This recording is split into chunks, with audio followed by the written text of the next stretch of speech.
अस्सलाम वालेकुम। आज के इस वीडियो में आपको बताएंगे लहसुन को मिनटों में छीलने के टिप्स।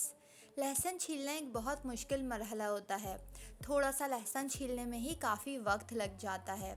लिहाजा लहसुन को मिनटों में छीलने के लिए आप ये टिप्स या टोटके आजमा कर अपना बहुत सा वक्त बचा सकते हैं, ख़ास तौर पर रमज़ान में या रमज़ान के अलावा। नंबर 1, सबसे पहले जितना भी लहसुन छीलना हो उसको डंठल से अलग कर लें और तमाम जवों को अलग बर्तन में डालकर 1 किलो लहसुन के लिए इसमें 4 चम्मच नमक और 4 चम्मच आटा डालकर अच्छी तरह मिक्स करें। अब इसको कपड़े की थैली में डालकर अच्छी तरह रगड़ें या मसलें। 2 से 3 मिनट मसलने के बाद इस थैली को ज़मीन पर पटकें।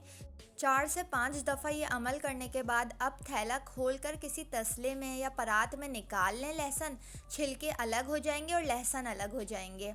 नंबर 2, दूसरा तरीका यह है कि लहसुन को डंठल से अलहदा कर लें और इसके जवों को चॉपर में डालें और चॉपर में 4 चम्मच नमक और 4 चम्मच आटा डालकर मिक्स करें और सिर्फ 10 से 15 सेकंड के लिए चॉपर चला दें।